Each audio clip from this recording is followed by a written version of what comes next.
은혜의 자리에 하나님을 예배하기 위해서 나오신 사랑하는 성도님들 모두를 주님의 이름으로 환영합니다. 우리 옆에 계신 분들에게 잘 오셨습니다 그렇게 한번 인사하시죠. 잘 오셨습니다. 잘 오셨습니다. 살다 보면 누구나 어렵고 힘든 일을 만나는 순간이 있습니다. 전혀 예기치 않게 어려운 일, 또 힘든 일을 맞닥뜨리게 되는 거죠. 그렇게 힘든 일을 만났을 때 그 힘든 일들을 어떻게 반응하고 또 어떻게 그 힘든 일에 대응하는지는 사람들마다 다 다르다고 해요. 그죠? 어떤 사람들은 그 힘든 일을 만나면 굉장히 낙심하고 힘들어하고 오랫동안 그 일들로부터 영향을 받아서 아파하고 괴로워합니다. 반면에 어떤 사람은 똑같은 일을 경험했는데 대수롭지 않게 반응하기도 합니다. 비교적 짧은 시간에 쉽게 그 일로부터 벗어나기도 한다는 거죠. 왜 이런 차이가 나는 걸까? 똑같은 일을 당하는데 왜 누구는 너무나도 오랜 시간 동안 민감하고 어렵게 힘들게 고생하며 겪어내고, 반면에 어떤 사람은 대수롭지 않은 일인 것처럼 쉽고 가볍게 넘어가고 비교적 제자리로 빨리 돌아오는 걸까? 이처럼 힘들고 어려운 일을 겪은 후에 이전의 상태로 다시 돌아갈 수 있는 능력, 그것을 요즘 심리학, 상담학을 말하는 분들이 회복 탄력성이라 그렇게 얘기를 한다는 거예요. 이게 요즘 굉장히 주목받고 있는 이야기예요. 원래 자리로 다시 돌아갈 수 있는 능력. 탄성이 강한 용수철을 눌렀다가 놓으면 다시 원상태로 탁 돌아가듯이 어려운 일을 당했지만 이내 평안한 원래 상태로 돌아갈 수 있는 힘과 능력, 그걸 회복 탄력성이라 이렇게 말한다는 거죠. 오늘 예루살렘 성벽과 성문을 재건하는 공사가 빠르게 진행되고 있습니다. 그리고 이 소식이 주변에 많은 사람들에게 퍼졌던 것 같아요. 예루살렘 성벽이 재건되고 있다, 성문을 다시 공사하고 있다. 이 소식이 예루살렘 옆에, 예루살렘과 아주 가까운 곳에 있었던 사마리아 성, 그 사마리아 성을 통치하고 있는 총독 산발랏이라고 하는 사람의 교회도 들렸던 것 같아요. 근데 산발랏이 이 소식을 듣고는 굉장히 화를 냅니다. 온갖 모욕적인 말로 느헤미야와 유다 사람들을 비웃고 비방합니다. 1절과 2절 본문의 말씀이 그래요. 산발랏이 우리가 성을 건축한다 함을 듣고 크게 분노하여 유다 사람들을 비웃으며 자기 형제들과 사마리아 군대 앞에서 일러 말하되 이 미약한 유다 사람들이 하는 일이 무엇인가? 스스로 견고하게 하려는가? 제사를 드리려는가? 하루의 일을 마치려는가? 불탄 돌을 흙 무더기에서 다시 일으키려는가 하고, 이 산발랏이라고 하는 사람이 듣는 사람에게 너무나도 낙심이 될 만한 엄청난 말들을 막 쏟아냅니다. 심지어는 이 말이 그냥 지나가는 말이 아니라 자기 형제들과 사마리아 군대 앞에서 이런 말을 했다고 하는 거 보니까 이거는 그냥 단순한 엄포가 아닌 거죠. 산발랏이 하는 말들을 들어봐요. 유다 사람들을 향해서 이 미약한 사람들이 이렇게 표현합니다. 미약하다. 여기서 이 미약하다라고 하는 이 단어가 뭘 가리키는 말이었냐면 물이 없어서 말라 비틀어진 나무까지, 말라 비틀어진 나무까지를 가리킬 때 사용하는 말이었어요. 볼품없고 가난하고 형편없는 사람들, 이렇게 말하는 거예요. 굉장히 모욕적인 말이죠. 스스로 견고하게 하려는가? 이렇게 비아냥됩니다. 이 스스로 견고하게 한다는 말은 성벽을 건축하는 일을 두고 하는 말로 보여요. 성벽이라고 하는 것은 기본적으로 외적의 침입을 막아주는 역할을 하는 군사시설이에요. 그래서 튼튼한 돌로 제대로 성벽을 쌓으면 어떤 공격도 막아낼 수 있는 겁니다. 성벽을 재건하는 것은 그래서 군사적으로 페르시아 제국에 맞서 반역을 하겠다는 의미냐? 반란을 일으키겠다는 의미냐? 라고 하는 측면에서 해석될 여지가 있는데, 지금 이 말을 꺼내는 사람이 누구냐면 사마리아 성을 통치하고 있는 제국의 총독 산발랏이라는 사람이 자기 군대를 모아놓고 하는 얘기라는 거예요. 너희들이 지금 성벽을 건축하는 일이 이게 무슨 일이냐? 니네 혹시 반란을 일으키려고 하는 거야? 반역을 꾀하는 거야? 라고 비아냥거리고 있다는 것은 여러분 가볍게 넘길 수 있는 말이 아닙니다. 뿐만 아니라 제사를 드리려는가? 라고 비아냥돼요. 성전은 이미 70년 전에 완공됐습니다. 70년 전부터 성전이 완공이 되어서 매일마다 또 절기마다 번제와 소제와 화목제와 속죄제와 모든 제사들이 이미 드려지고 있어요. 근데 산발랏은 그 성전에서 드려지는 제사를 무시하고 있는 겁니다. 우습게 여기고 있는 겁니다. 예루살렘 성전의 제사? 아이고, 그건 뭐 하는 건데? 그건 뭐 그렇게 중요한 거야 그게? 라고 지금 빈정되고 있는 거예요. 성전의 제사를 비웃는다는 거는 예배 받으시는 하나님을 비웃고 있는 거죠. 하나님을 대수롭지 않게 여기고 있는 거예요. 하루아침에 일을 끝내려고 하는가? 그래서 그렇게 서두르는 거야? 라고 빈정됩니다. 여러분, 느헤미야가 오랫동안 방치되었던 이 예루살렘 성벽과 성문을 재건하는 데 있어서 가장 중요한 결정적 요인이라고 본 게 뭐냐면, 느헤미야는 이렇게 생각한 거예요. 성벽 공사가 시작이 되고 나면 최대한 빠른 시간에 속전속결로 완공시켜야 된다. 그래야 이렇게 하자는 사람, 저렇게 하자는 사람, 돌멩이가 모자랍니다, 나무가 모자랍니다, 일꾼들 밥이 모자랍니다, 이런저런 수많은 이야기들이 나올 때 성벽 재건하는 일을 마칠 수가 없어요. 그래서 느헤미야가 생각한 전략은 뭐냐면 최대한 빨리 딱 시작하고 나면 최대한 빨리 공사를 마친다. 속전속결, 전광석화와 같이 맞춰야 된다, 이렇게 생각했던 거예요. 그래서 여러분, 느헤미야는 성벽 재건하는 공사가 시작되기 전에 아무 말도 안 해요. 사람들에게 미리 자신의 계획을 말하고 설득하고 설명하는 일들을 일체 하지 않습니다. 공사 구간을 정하고 공사 방법을 정하고 어떻게 해야 될지에 대한 모든 전략과 계획을 느헤미야가 은밀하게 준비해요. 이미 페르시아에서 돌아올 때서부터 왕에게 목재를 구했어요. 그 자재와 비용들을 다 충당해 놓고 있습니다. 시작이 딱 되면 그때부터는 신속하게 공사를 끝내야 돼요. 그래야 말이 안 나와. 말이 안 나오고 시비 거는 사람이 안 생기니까. 이게 느헤미야의 전략이었어요. 이걸 산발랏도 알았던 것 같아요. 그래서 하루아침에 성벽 쌓는 일을 다 마치려고 하는 거야 지금?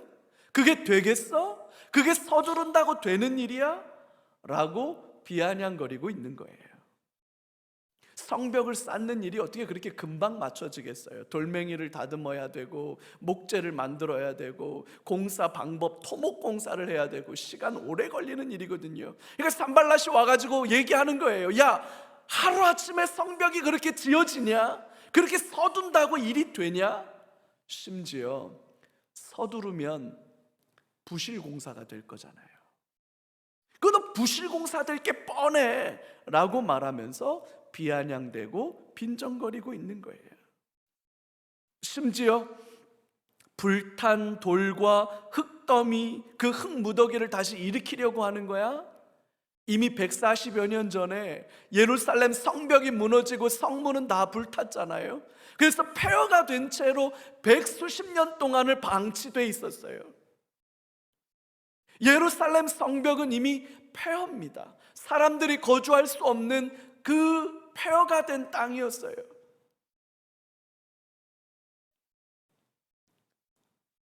차라리 건물 새롭게 짓는 게 빨라요. 이렇게 무너진 거 다시 쌓으려면 철거해야지, 철거하고 난 다음에 다시 터잡아야지 더 어려운 거거든요. 그러니까 지금 산발랏이 와서 비난하고 조롱하는 이유가 뭡니까? 너희가 그렇게 하는 게 지금 다 불탄 돌들과 흙더미들로 저렇게 폐허가 됐는데, 그렇게 수십 년, 100년이 넘게 방치가 됐는데 니네 공사한다고 그게 되겠어? 지금 그게 될 일이야? 라고 와서 비난하고 조롱하고 모욕하고 있는 거예요. 산발랏의 말을 들어보면 터무니없는 말들이 아닙니다. 없는 말을 지어내서 비난하고 공격하는 게 아니에요. 일부 과장되기는 했지만 산발랏의 말들은 일리가 있는 말들입니다. 그래서 여러분 더 아프고 낙심이 되고 힘든 거예요. 여러분, 공부 잘하는 아이에게 너 왜 이렇게 시험 못 봤어? 공부 못했니? 이렇게 말해도 여러분 별로 상처 안 돼요. 잘생기고 멋있는 사람에게 당신 왜 이렇게 안 멋있습니까? 이렇게 말해도 별로 그 상처 안 돼요. 근데 연목사같이 생긴 사람에게 당신 왜 그렇게 생겼어요? 라고 그러면 1년 가요. 헤어나오질 못해.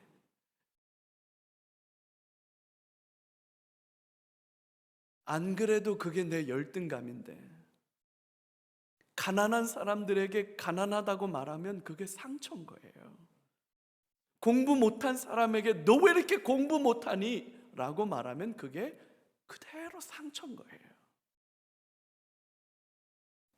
지금 이 산발랏이 이야기하는 것들이 이스라엘 백성들의 마음에 콕콕 들어와서 박힐 수밖에 없는 얘기를 하고 있는 겁니다. 여러분, 포로에서 돌아온 유대 사람들은 대부분 가난하고 힘들게 살아갑니다. 하루 벌어서 하루 먹고 사는 사람들이 대부분이에요. 포로에서 돌아올 때 바리바리 싸들고 왔지만 여러분, 그것 가지고 농사 지을 땅이 있습니까? 취직할 직장이 제대로 있습니까? 뭐가 제대로 돼 있습니까? 아무것도 제대로 돼 있지 않아요. 그래서 포로에서 돌아온 이스라엘 백성들의 삶은 미약하기 짝이 없는 삶이에요. 오죽하면 성전 공사하다 말고 16년 동안 공사가 중단됐습니다. 왜 그렇습니까? 먹고 사는 문제가 급하니까. 먹고 살기가 당장에 힘든데 무슨 성전 공사냐? 그러면서 사람들이 죄, 먹고 사는 문제에 매달릴 수밖에 없었잖아요. 그렇게 이스라엘 사람들은 마른 작대기와 같이 미약한 사람들이었어요. 볼품없는 사람들이었고 형편없는 사람들이었어요. 그러니까 이 산발랏의 비난과 조롱이 더 마음 아프겠죠. 성벽을 재건하는 일은 제국에 대한 반란으로 비추어질 수 있는 일입니다. 여러분 생각해 봐요. 제국을 통치하는 사람들의 입장에서 제일 두려워하고 염려하는 게 뭡니까? 반란이 일어나는 거예요. 반역이 일어나는 거예요. 그게 제일 걱정되는 거예요. 여러분, 전 세계가 중국한테 너네 인권 문제를 개선해라고 그렇게 얘기합니다. 신장 위구르에 사는 위구르족들, 그 사람들 이슬람족들이고요, 중국 사람들은 아니거든요. 근데 중국이 자기네 나라로 편입하고 나서 그 사람들을 핍박하고 박해하는데 상상할 수 없는 인권 유린이 일어나고 있다는 거잖아요. 왜 그렇게 합니까? 반란이 일어날까 봐요. 독립하겠다고 말할까 봐. 신장 위구르가 독립해버리면 티벳도 독립한다고 그러고, 그 밑에 내려오면 장족도 독립한다 그러고, 심지어는 아마 동북 삼성에 있는 조선족들도 독립한다고 그럴지도 몰라요. 그러니까 절대로 허락해 줄 수 없는 거예요. 제국을 통치하는 사람은 반란의 조짐이 일어나잖아요. 그러면 어떻게 해야 됩니까? 싹을 잘라내야 합니다. 발본색원. 반란의 흔적은 아예 짓밟아 버려야 돼요. 잔인하고 완벽하게 짓밟아 버려서 꿈을 꿀 수 없도록 만들어 놓아야 돼요. 그게 제국을 유지하는 방식이에요. 근데 지금 느헤미야가 뭘 하고 있는 겁니까? 성벽을 재건하고 있잖아요. 그 옆에 있는 사마리아 총독이 심각하게 문제 제기를 하고 있잖아요. 너희들 스스로를 지금 뭐 하는 거야? 지금 니네 반란하는 거야? 반역하는 거야? 라고 지금 군대 앞에서 얘기하고 있잖아요. 페르시아 제국 입장에서는 모질고 잔인하게 대할 것이 뻔한 일입니다. 성전은 이미 재건되어서 성전 안에서 매일마다 제사가 드려지고 있지만 제사가 회복됐으면 뭐합니까? 사람들의 마음은 여전히 차갑고 냉랭하고 하나님을 예배하는 것을 대수롭지 않고 하찮은 일로 취급하고 있잖아요. 이스라엘 백성들도 지금 하나님을 예배하는 문제를 놓고 그렇게 엄중하지가 않잖아요. 제가 우리 교육자들과 함께 예배를 위해서 주일날 기도할 때마다 제가 입버릇처럼 하는 얘기가 있습니다. 최고의 하나님께 최선을 다한 예배로 나아가야 한다. 하나님은 최고의 하나님이신데 예배하는 자들이 최선을 다하지 않으면 안 된다. 그래서 목회자들은 지나가듯이 찬송하면 안 된다. 그냥 지나가듯이 표정을 짓고 옷매무새를 만지면 안 된다. 주일날 목회자들은 이게 마지막 사역인 것처럼 해야 된다. 제가 그렇게 얘기합니다. 대충 지나가는 식으로 예배하는 것 있으면 안 됩니다. 있으면 안 됩니다. 그거 눈 감아주면 안 됩니다. 왜 그렇습니까? 경배 받으시기에 합당하신 하나님 앞에 합당한 영광을 올려드려야 되는 거 아닙니까? 근데 사람들의 마음이 다 무너졌어요. 예배 아이고 뭐 맨날 드리는 건데, 어제도 드렸고 오늘도 드리고 내일도 드릴 건데 뭐 그렇게 난리고 유별나냐? 사람들의 마음이 다 무너져요. 뭘 또 예배하는 일에 이렇게 유난을 떠냐? 그러면서 예배자들을 향해서 비난하고 공격하는 말들이 수도 없지요. 야, 뭐 그렇게 주일날 꼬박꼬박 가냐? 다음 주에 가도 되는데. 뭐 그런 비난과 조롱들이 얼마나 많습니까?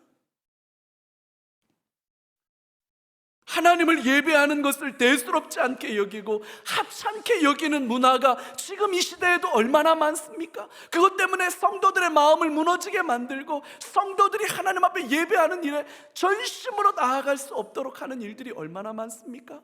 우리는 그것을 향해서 어떻게 하면 좋을까요? 급하게 서두르면 일을 그르치기가 십상이에요.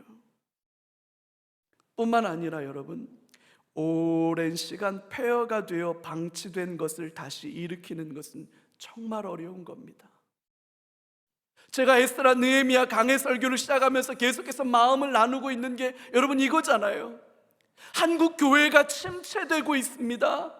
예배가 침체되고 있습니다. 코로나로 인해서 많은 성도들이 예배하는 데 있어서 하나님을 섬기고 하나님의 일을 감당하는 데 있어서 침체와 쇠퇴가 이어지고 있습니다. 여러분, 이게 우리의 제일 큰 고민 아닙니까?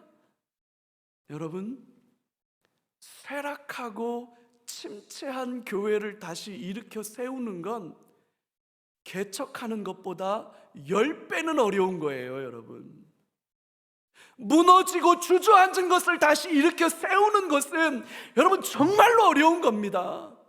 우리 교회가 침체하고 우리 교회가 쇠락의 길로 접어들어서 다시는 부흥을 말할 수 없는 침체의 길로 접어들고 나면 그때는 여러분 일으켜 세울 수가 없어요.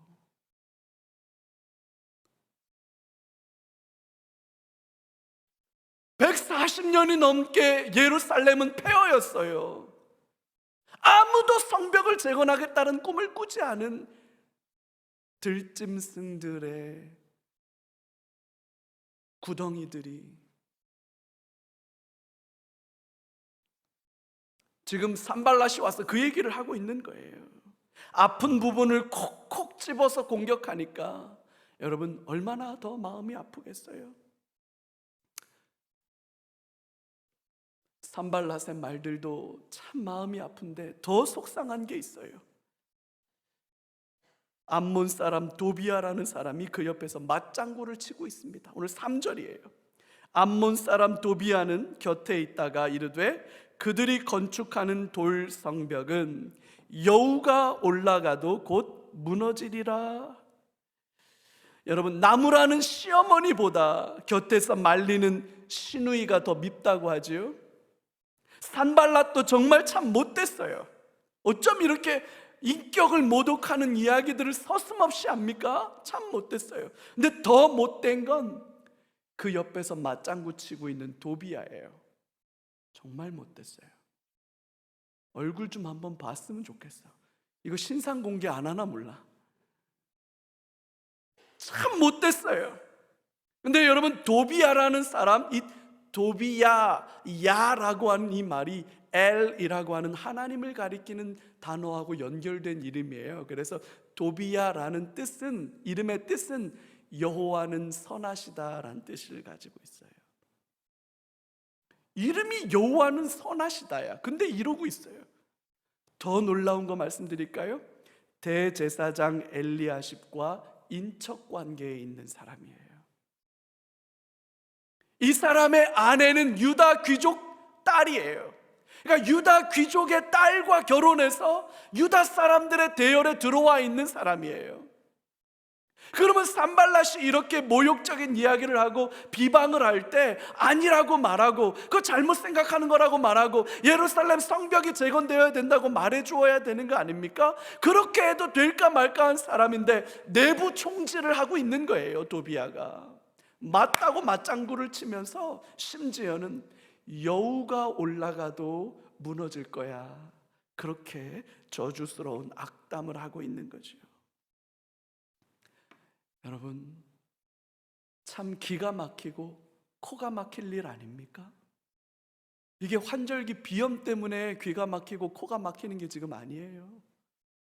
너무 어처구니가 없으니까 마음이 상하고 낙심이 되는 거예요. 여러분, 이런 말 들으면 멘탈이 흔들리잖아요. 영혼이 탈탈 털린다고 하잖아요. 왜 이 사람들은 이렇게 예루살렘에서 벌어지는 일들을 향해서 이렇게 비아냥되고 조롱하는 걸까? 도대체 자기들에게 무슨 손해가 가길래 왜 이렇게 화를 내는 걸까? 성경 안에 산발랏이라는 사람이 이렇게 분노하고 있는 이유를 설명하고 있지 않아요. 아무 얘기가 없어요.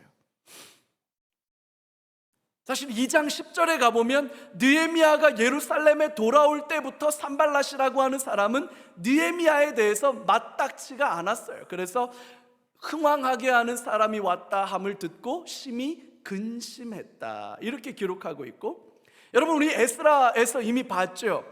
스룹바벨이 성전을 재건하려고 할 때 사마리아 사람들이 와서 우리도 성전 공사를 같이 하겠다라고 요구했어요. 그때 스룹바벨이 어떻게 했습니까? 단호박, 그죠? 단번에 딱 잘라서 안 된다고 그랬어요. 그 스룹바벨이 안 된다고 말하니까 그것 때문에 이 사마리아 사람들이 삐져가지고 그때부터 아주 집요하게 조직적으로 성전 재건하는 일을 방해하고 공격했습니다. 그래서 자그마치 16년 동안 성전 재건 공사가 중단됐던 거 아닙니까? 산발랏이 이렇게 분노하고 예루살렘과 또 느헤미야가 하는 일을 향해서 이렇게 비난하고 조롱하는 이유가 도대체 어디에 있을까?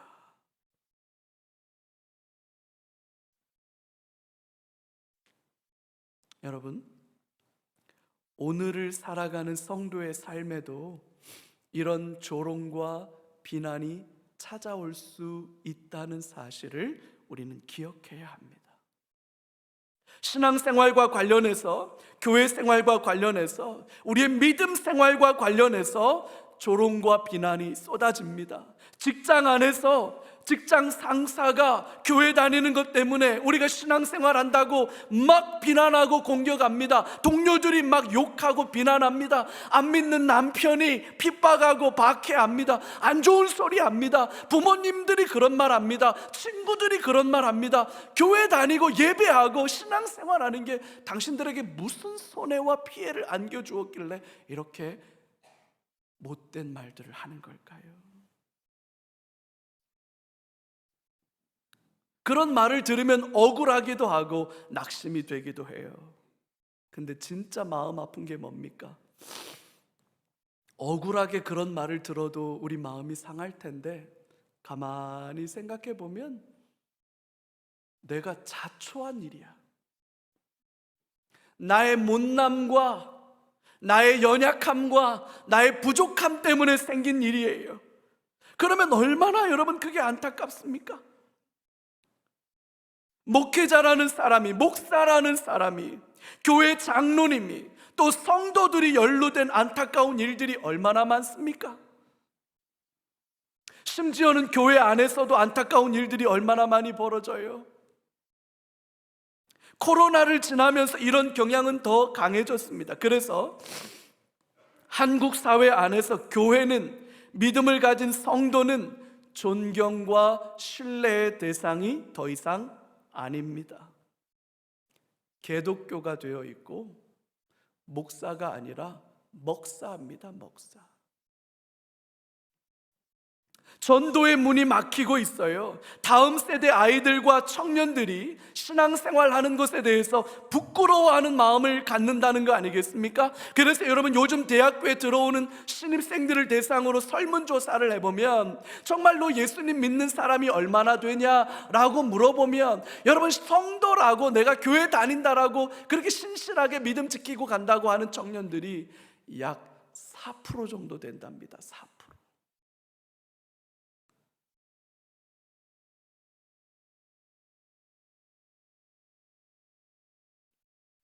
믿음이 연약한 사람들이 교회를 떠나요. 신앙을 잃어버리고 있습니다. 엄청난 비난과 공격이 교회를 향해서 쏟아지고 있어요. 성도들의 마음이 멍들었어요. 상처가 났어요. 더 안타까운 건 그런 비난과 조롱과 공격 앞에서 아니라고 말할 수 없는 우리의 연약함들이에요. 왜 이런 일이 벌어지는 걸까요? 왜 이런 안타까운 일이 벌어지는 걸까요? 여러분, 그건 세상이 악하기 때문입니다. 죄가 지배하는 세상은 기본적으로 하나님의 일을 싫어합니다. 하나님의 나라가 임하고 교회가 부흥하고 성장하는 것을 죽기보다도 더 싫어해요. 그것이 세상의 본질이지요. 그래서 요한복음 15장 19절에서 예수님이 이렇게 말씀하십니다. 너희가 세상에 속하였으면 세상이 자기의 것을 사랑할 것이나 너희는 세상에 속한 자가 아니요 도리어 내가 너희를 세상에서 택하였기 때문에 세상이 너희를 미워하는 거다. 여기서 이 미워한다라는 말이 단순한 감정을 말하는 게 아닙니다. 이 미워한다라는 이 말은요, 사람을 죽일 수도 있을 만큼 강력한 미움, 적대감을 가리킬 때 사용하는 그런 단어예요. 그래서 심지어 베드로 사도는 베드로전서 5장 8절에서 이렇게 말합니다. 근신하라, 깨어있으라. 너희 대적 마귀가 우는 사자같이 두루 다니며 삼킬 자를 찾는다. 교회와 성도를 비난하고 공격하는 것은 본질적으로 이 세상의 악함이라는 사실을 여러분 기억하시기 바랍니다. 이 세상의 주관자와 공중의 권세 잡은 자의 공격입니다. 여러분, 이것을 영적 싸움이라고 말하는 거예요. 성도는 이 땅을 살아가면서 이런 공격과 비난에 직면할 수 있습니다. 어쩌면 성도는 그것을 피할 수 없을 거예요.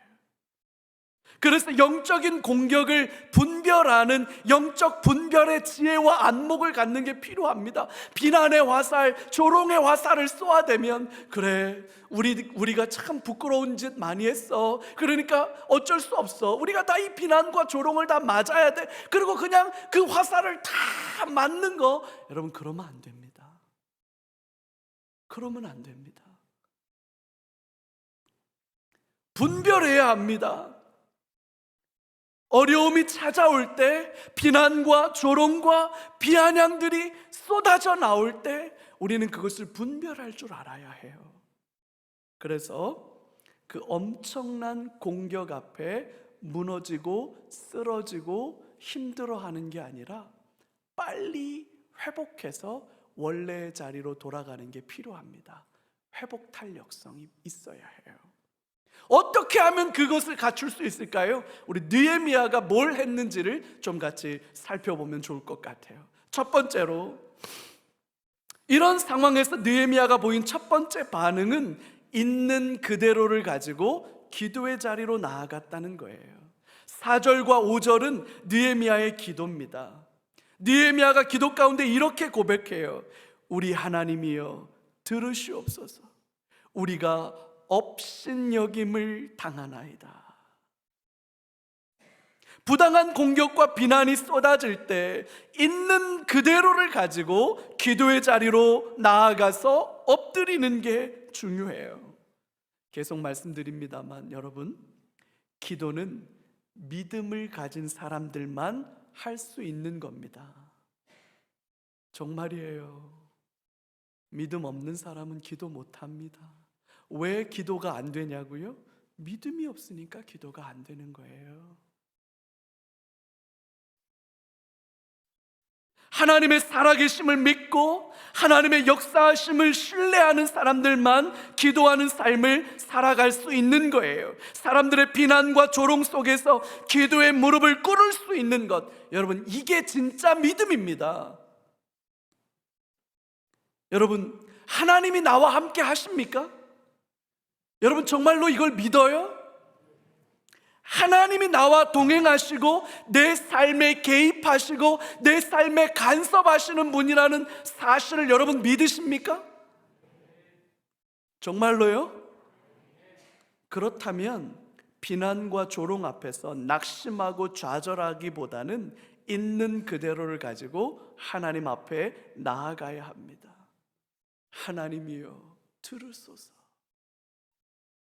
여기서 들어달라고 외치는 이 단어가 쉐마라고 하는 단어인데, 여러분 신명기에 그 유명한 구절 있죠? 들으라 이스라엘아 할 때 하는 그 쉐마 이스라엘, 그 쉐마입니다. 쉐마.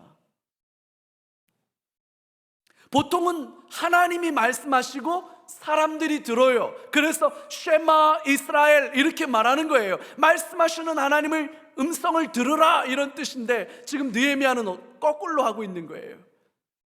하나님이여 들으소서. 쉐마 아도나이, 쉐마 아도나이. 하나님이여 들으소서. 이 기가 막힐 이 비난과 조롱을 하나님이여 들으소서.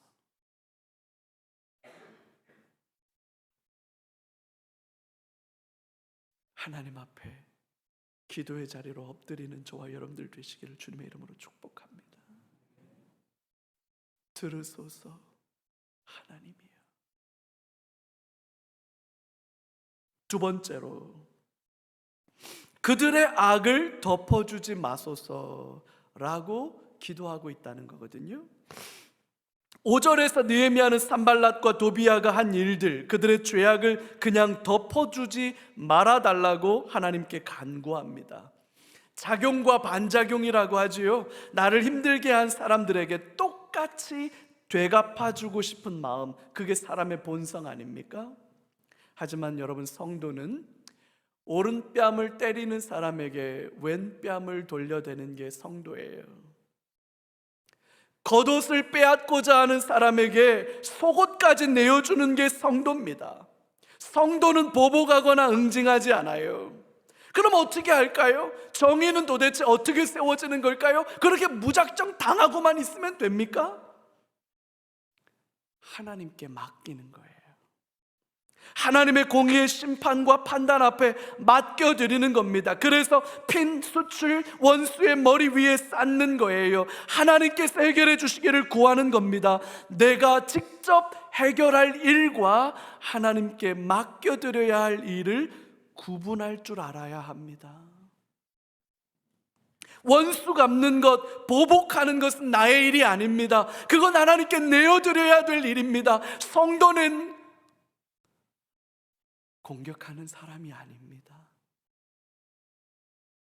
성도는 보복하는 사람이 아닙니다. 보복하지 않고 공격하지 않을 수 있는 힘이 어디에서 오는지 알아요? 하나님이 내 대신 갚아줄 거에 대한 확신이 있어야 하나님께 맡겨드릴 수 있는 거예요, 여러분. 그 믿음이 저와 여러분들 안에 있기를 주님의 이름으로 축복해요.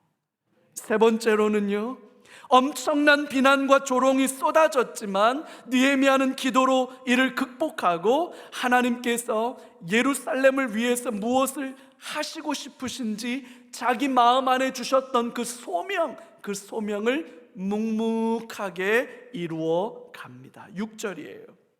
이에 우리가 성을 건축하여 전부가 연결되고 높이가 절반에 이르렀으니 이는 백성이 마음 들여 일을 하였습니다. 느헤미야는 일일비하지 않았어요. 원래 있던 자리, 소명의 자리로 금세 돌아갔습니다. 소명이라고 하는 것은 기쁘고 즐거움을 뛰어넘는 거예요. 쉽고 어려움을 뛰어넘는 거예요. 유불리를 뛰어넘는 거예요. 거친 비방과 조롱 앞에서 흔들릴 수 있습니다. 좌절하고 낙심할 수 있습니다. 하지만 금방 툭툭 털고 일어나서 원래의 자리로 돌아가는 거예요. 회복 탄력성.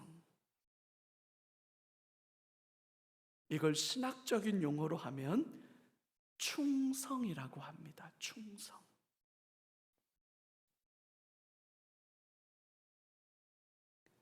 오늘 저와 여러분들 안에 이 충성이 있기를 주님의 이름으로 축복합니다. 쉽지 않아요. 생각해보면 억울한 것도 참 답답하고 가슴 아픈 것도 많아요. 내가 왜 이러고 있어야 되지? 하는 생각들을 할 때도 있어요. 그러나 여러분, 하나님께서 나를 이곳에 두셨으면 하나님이 두신 자리에서 충성하는 게 성도예요. 일희일비하지 마요. 묵묵하게 맡겨주신 그 일을 감당하는 게 성도예요. 힘들어요? 그래도 하는 거예요. 어려워요? 그래도 하는 거예요. 나한테 너무 불리해요? 그래도 하는 거예요. 그걸 충성이라고 하는 거예요. 세상이 악합니다. 성도들을 향해 비난과 조롱이 쏟아집니다. 때로는 자초한 일이기도 해서 더 마음이 상하고 낙심이 됩니다. 때로는 억울하기도 합니다. 어떻게 하면 좋을까요? 하나님께 있는 그대로를 들고 기도의 자리에 나아가 엎드려야 합니다. 하나님이여 들으소서. 우리가 조롱과 비방을 듣나이다. 쉐마 아도나이. 원수 갚고 보복하는 것은 우리의 일이 아닙니다. 성도는 원수 갚는 사람이 아닙니다. 보복하는 사람이 아닙니다. 그런 것들은 하나님께 맡겨드리는 겁니다. 이게 믿음이에요. 그리고 자신이 선 자리에서 흔들리지 않고 충성하는 겁니다. 여전히 신실하게 소명의 길을 뚜벅뚜벅 묵묵하게 걸어가는 저와 여러분들 되시기를 주님의 이름으로 축복합니다. 어려운 일이 와요. 힘든 일을 경험해요. 참 안타까운 일들을 만날 수도 있어요. 아파하고 넘어질 수 있어요. 근데 여러분, 느헤미야가 그랬던 것처럼 우리는 인내 있는 자리에 돌아가서 하나님을 신실하게 섬겨갈 수 있는 사랑하는 하나님의 사람들 다 되시기를 주님의 이름으로 축복합니다. 우리 자녀 같이 한번 하나님 앞에 찬송하며 우리 같이 이 마음 같이 나아갔으면 좋겠어요.